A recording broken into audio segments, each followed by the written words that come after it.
దాదాపు ఈ 9 నెలల కాలంలో కూటమి ప్రభుత్వం అధికారంలోకి వచ్చిన దగ్గర నుంచి రాష్ట్రంలో ఉన్నటువంటి రైతన్నలు నానా ఇబ్బందులు పడతా ఉన్నారు. అప్పులు చేసుకోను ఏదో ఇబ్బందులు పడి వాళ్ళకున్న స్తోమతలో ఏదో ఒక పంట వేసుకున్నటువంటి రైతు పరిస్థితి ఈ రాష్ట్రంలో ఈ రోజున ఎలా ఉందంటే అది ఇక ఎటూ కాలేక ఏమీ కాలేక ఈ ఇబ్బందులు పడలేక ఆత్మహత్యల వరకు కూడా దారితీసేటువంటి పరిస్థితులు కూటమి ప్రభుత్వంలో ఏర్పడ్డటువంటి పరిస్థితులు ఈరోజు రాష్ట్రంలో నెలకొన్నాయని చెప్పి మనం చెప్పొచ్చు.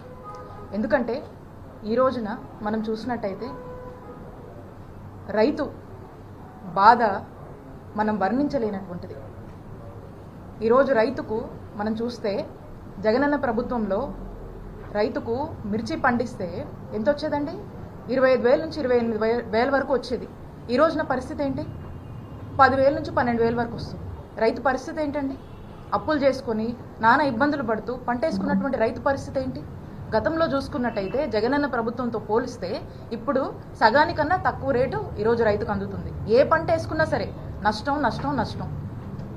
ఈ రోజున ఇలాంటి పరిస్థితిని అడ్రస్ చేద్దాము, ఈ పరిస్థితిని ప్రభుత్వం దృష్టికి తీసుకువెళ్దామని చెప్పేసి ex chief minister Shri YS Jaganmohan Reddy గారు ఏషియాలోని ద సెకండ్ లార్జెస్ట్ మార్కెట్ యార్డ్గా పేరొందినటువంటి మన గుంటూరు జిల్లా మార్కెట్ యార్డ్కి వచ్చి అక్కడున్నటువంటి వేల మంది రైతులు ఈ రోజున వాళ్ళ యొక్క గోడు వినిపించుకుందామని జగన్మోహన్ రెడ్డి గారిని కలుద్దామని చెప్పి అక్కడికి వచ్చినటువంటి రైతులు వారి యొక్క బాధ తెలియజేసుకుంటూ జగనన్న ప్రభుత్వం అప్పుడు మేము ఇంతో అంతో వలసపోయిన వాళ్ళం కూడా వెనక్కొచ్చి వ్యవసాయం చేసుకొని ఏదో ఒక పంట పండించుకొని మేము సంతోషంగా ఉన్నాం. ఈ 9 నెలల నుంచి వాళ్ళకు ఉన్నటువంటి దుస్థితిని వాళ్ళు జగన్మోహన్ రెడ్డి గారికి ఎక్స్ప్రెస్ చేస్తూ వాళ్లకు జరుగుతున్నటువంటి నష్టం గురించి వాళ్ళు చెప్పుకుంటూ ఉంటే మరి ఒకవైపున రైతన్నలు వాళ్ళ సమస్యలు చెప్పుకొని గతంలో జగనన్న ప్రభుత్వం ఉన్నప్పుడు రైతు భరోసా కేంద్రాలు పనిచేశాయి. విక్రయం నుంచి విత్తనం నుంచి విక్రయం వరకు కూడా మరి అలాంటి ఫెసిలిటీస్ ఒక సిస్టమ్ని తీసుకొచ్చి అవకాశాలు కల్పించి రైతుకు చేదోడుగా వాదోడుగా ఉన్నటువంటి జగనన్న ప్రభుత్వాన్ని కొనియాడుతూ ఈ రోజు ఉన్నటువంటి వాళ్ళ కన్నీటి గాథల్ని ఈరోజు జగన్మోహన్ రెడ్డి గారితో చెప్పుకుంటూ ఉంటే మరి ఈ కార్యక్రమాన్ని ముందుగానే ఇదొక ప్లాన్ చేసి ఈ కార్యక్రమం గురించి ఇక్కడ ఉన్నటువంటి ఆఫీసర్స్ అందరు నోటీసులు కూడా పెట్టి జగన్మోహన్ రెడ్డి గారు రైతులకు అండగా ఉండి వారి యొక్క బాధను ప్రభుత్వం దృష్టికి తీసుకువెళ్ళాలి. ప్రజలు సమస్యల్లో ఉంటే ఒక ప్రతిపక్ష నాయకుడిగా ఈరోజు జగన్మోహన్ రెడ్డి గారు గుంటూరుకు వస్తే ఏం జరిగిందంటే చూస్తున్నారు మీరందరూ. పోలీసుల బాధ్యత ఏంటండి? కాన్స్టిట్యూషన్ పద్ధతిలో కూడా వాళ్ళు పనిచేయాల్సినటువంటి అవసరం పోలీసులది. ఈరోజు కేవలం ఒక టీడీపీ పార్టీ కోసం పనిచేస్తున్నట్టుగా వాళ్ళ యొక్క వైఖరి ఈరోజు మనకు అర్థమైంది. ఈ రోజున ఒక ఎక్స్ చీఫ్ మినిస్టరు దాదాపు 40% కన్నా ఓట్ షేర్ ఉండి ఒక ప్రజాదరణ కలిగినటువంటి అత్యంత ప్రజాదరణ కలిగినటువంటి నాయకుడు ఒక పెద్ద పార్టీని రిప్రజెంట్ చేస్తూ ఈ రోజున గుంటూరుకు వస్తే కనీసము వారి యొక్క Z+ కేటగిరీ సెక్యూరిటీ అంటే ఏదైతే ఒక ప్రైవేట్ సెక్యూరిటీ అతనికి సంబంధించినటువంటి ఒక ఫిజికల్ సెక్యూరిటీ ఏదైతే పోలీసులు మినిమం ఇవ్వాల్సినటువంటి అవసరం బాధ్యత ఉందో అది కూడా ఈరోజు ఇయ్యనటువంటి పరిస్థితి. అలాగే అసలు పోలీస్ కానీ సెక్యూరిటీ కానీ ఎందుకండి? ఎక్కడైనా జనం గుమిగూడితే వాళ్ళని ఒక పద్ధతిలో మెయింటైన్ చేయడానికి ఈ రోజున ఈ సెక్యూరిటీ అనేది అవసరం.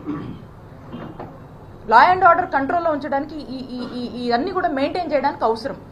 ఒక విఐపి ఈరోజు వచ్చినప్పుడు Z+ కేటగిరీకి సంబంధించినటువంటి సెక్యూరిటీ ఇవ్వాల్సినప్పుడు కనీసం అతని గురించి కానీ ఏదన్నా తొక్కిసలాటనో లేకపోతే ఏదైనా ఇంజురీ జరుగుతేనో లేదా సెక్యూరిటీ లేదని ఈరోజు మా లీడర్కి ఏదైనా హామ్ జరుగుంటే ఎవరిది రెస్పాన్సిబిలిటీ? ఎవరు తీసుకుంటారు ఈ రెస్పాన్సిబిలిటీ? ఇక్కడ ఏమీ లేదు అని చెప్పేసి ఏదైనా జరుగుంటే who is responsible for this? Is this not the responsibility of the police అని మేము ప్రశ్నిస్తా ఉన్నాం. ఈరోజు జరగకూడదు నిన్న జరిగితే స్టాంపేడ్ అని రాస్తారు, మాట్లాడతారు. మరి ఈరోజు ఏమన్నా తొక్కిసలాట జరిగి ప్రజలు ఇబ్బంది పడి ఉంటే ఈరోజు వేల సంఖ్యలో తరలి వచ్చినటువంటి రైతులకు ఏదైనా ఇబ్బంది జరిగి ఉంటే ఏదైనా ఇంజురీస్ జరిగి ఉంటే ఈరోజు ఏం జరిగి ఉండేదండి?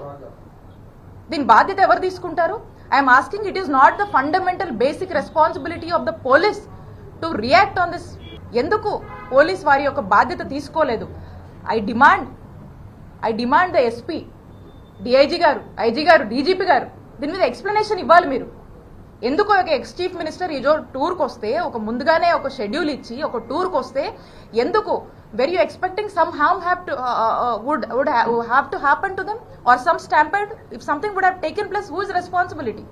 So kabatti nenu aduguta unnanu, we demand your explanation why they did not provide the security. అలాగనే బందోబస్తు అనేది ఒక అధికార పార్టీకే కాదు కదండి. బందోబస్తు అనేది అన్ని పార్టీస్కి ఇవ్వాలి అకార్డింగ్ టు ద కాన్స్టిట్యూషన్. ఎక్కడైతే జనం వస్తారో, జనం గుమిగుడతారో, వేల సంఖ్యలో జనం వస్తారో వాళ్ళకి ఇవ్వాల్సినటువంటి బాధ్యత ఉంది. ఈరోజు ఆ మినిమం బాధ్యతను కూడా కనీసం వారి యొక్క ఫిజికల్ సంరక్షణ కోసం కూడా, వాళ్ళ యొక్క సెక్యూరిటీ గురించి కూడా ఎందుకు పోలీసులు ఆలోచించలేదు అనే దాని మీద ఒక స్పష్టత ఇవ్వాల్సినటువంటి అవసరం ఉంది.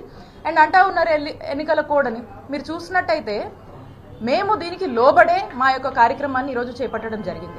ఎక్కడా కూడా మేము యాడ్ ప్రెమిసెస్లో ఎక్కడా మైకులు పెట్టలేదు. మేము ప్రెస్ మీట్ కూడా, మీడియా వాళ్ళు అందరూ కూడా వచ్చారు, పొద్దున్న చాలా మంది వచ్చారు ఇక్కడున్న వాళ్ళు. మీరు అందరూ కూడా చూస్తే మీడియా మైక్స్ కూడా అవుట్ ఆఫ్ ది యాడ్, అంటే బయట మనం ప్లాన్ చేసుకున్నాం, బయట పెట్టడం జరిగింది. మీడియాని కూడా జగన్మోహన్ రెడ్డి గారు బయట యాడ్ ప్రెమిసెస్లో అడ్రస్ చేయడం జరిగింది. ఎక్కడ కూడా వైలేషన్ లేదు. అండ్ మోర్ ఓవర్ మీ అందరికి కూడా తెలుసు, ఇక్కడ వైఎస్ఆర్ కాంగ్రెస్ పార్టీ ఈ ఎన్నికలకు దూరంగా ఉంది. We're not participating in this election. So మేము క్లియర్గా చెప్పాం, ఎక్కడ మా వంతు ప్రచారం కూడా లేదు, ఏమీ కూడా లేదు. అయినా కూడా ఈరోజు మా మాజీ ముఖ్యమంత్రి గారు జగన్మోహన్ రెడ్డి గారు టూర్కు వస్తే మరి ఇంత అలసత్వం వహించినటువంటి పోలీసుల విషయంలో ఖచ్చితంగా మేము దీన్ని న్యాయ పోరాటం చేస్తాము. దీని న్యాయస్థానాన్ని కూడా మేము ఫ్యూచర్లో మేము ఖచ్చితంగా ఆశ్రయిస్తాము. దీనికి ఎక్స్ప్లెనేషన్ ఇవ్వాల్సినటువంటి బాధ్యత ఈ అధికార పార్టీకి సంబంధించినటువంటి, కుటుంబ ప్రభుత్వానికి సంబంధించినటువంటి ఉన్నటువంటి హైయర్ అఫీషియల్స్ ఎవరైతే ఉన్నారో పోలీస్ వారికి మేము డిమాండ్ చేస్తున్నామో మీరు ఖచ్చితంగా దీన్ని ఎక్స్ప్లెనేషన్ ఇవ్వాల్సినటువంటి బాధ్యత మీ మీద ఉంది.